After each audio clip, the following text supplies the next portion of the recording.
SKN ഒരു fighter jet പാകിസ്ഥാന്റെ ഒരു ഫൈറ്റർ ജെറ്റ് വെടിവെച്ചിട്ടു എന്ന റിപ്പോർട്ടുകൾ നേരത്തെ പുറത്തു വന്നിരുന്നു. അതിൽ ഈ പൈലറ്റ് ഇജക്റ്റ് ചെയ്തു എന്ന വിവരമാണ് ലഭിക്കുന്നത്. ഇപ്പോൾ ഇതിന്റെ അടിസ്ഥാനത്തിൽ ഇപ്പോൾ ശ്രീനഗർ പരിസര പ്രദേശങ്ങളിലും ശ്രീനഗർ, ബദ്ഗാം, ഒപ്പം തന്നെ ബാരാമുള്ള എന്നീ പ്രദേശങ്ങളിൽ ഈ പൈലറ്റിന് വേണ്ടിയുള്ള തെരച്ചിൽ പുരോഗമിക്കുന്നു എന്നുള്ളതാണ് ജമ്മുകശ്മീർ പോലീസ് വൃത്തങ്ങളിൽ നിന്നും നമുക്ക് വ്യക്തമാകുന്നത്.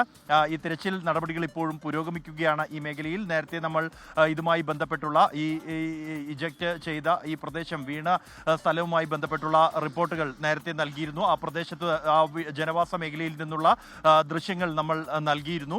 ആ മേഖലയിൽ ഉൾപ്പെടെ ഇപ്പോൾ തെരച്ചിൽ പുരോഗമിച്ചുകൊണ്ടിരിക്കുകയാണ്. ഇത്തരത്തിൽ ഒരു പാകിസ്ഥാന്റെ പൈലറ്റ് ആ പ്രദേശത്ത് തന്നെ എവിടെയോ ഇറങ്ങിയിട്ടുണ്ട്, നിലത്തിറങ്ങിയിട്ടുണ്ട് എന്ന് തന്നെയാണ് സംശയിക്കുന്നത്. ഈ ഒരു പശ്ചാത്തലത്തിലാണ് അത്തരത്തിൽ തെരച്ചിൽ ഇപ്പോൾ പുരോഗമിച്ചുകൊണ്ടിരിക്കുന്നത്. അതേസമയം അതിർത്തിയിൽ പാകിസ്ഥാന്റെ ഭാഗത്തു നിന്നും പ്രകോപനം തുടരുകയാണ്. പൂഞ്ച്, രജൌരി കൂടാതെ ഉറി മേഖലകളിൽ അതിശക്തമായ വെടിവെപ്പ് തുടരുന്നു. പാകിസ്ഥാൻ ഷെല്ലാക്രമണം ജനവാസ മേഖലകളിലേക്ക് ഇപ്പോഴും തുടരുകയാണ്. കഴിഞ്ഞ വൈകുന്നേരം ഇരുട്ട് മുമ്പ് തന്നെ പാകിസ്ഥാൻ ആക്രമണം ആരംഭിച്ചിരുന്നു.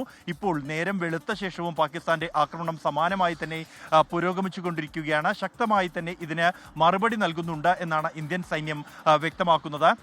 ഇന്ന് രാവിലെ ഏതാണ്ട് 5:46 ശ്രീനഗറിന്റെ ആകാശത്ത് വലിയ സ്ഫോടന ശബ്ദം കേട്ടത്. 2 തവണ ആദ്യവും പിന്നീട് 6:15 അടുത്ത സ്ഫോടന ശബ്ദവും കേട്ടു. അത് പിന്നീട് സ്ഥിരീകരിക്കപ്പെട്ടത് ശ്രീനഗറിന്റെ ആകാശത്ത് ഒരു ഡോഗ് ഫൈറ്റ് നടന്നു എന്നുള്ളതാണ്. ഇന്ത്യയുടെയും പാകിസ്ഥാന്റെയും പോർ വിമാനങ്ങൾ തമ്മിൽ ഏറ്റുമുട്ടുന്ന സാഹചര്യം ഉണ്ടായി.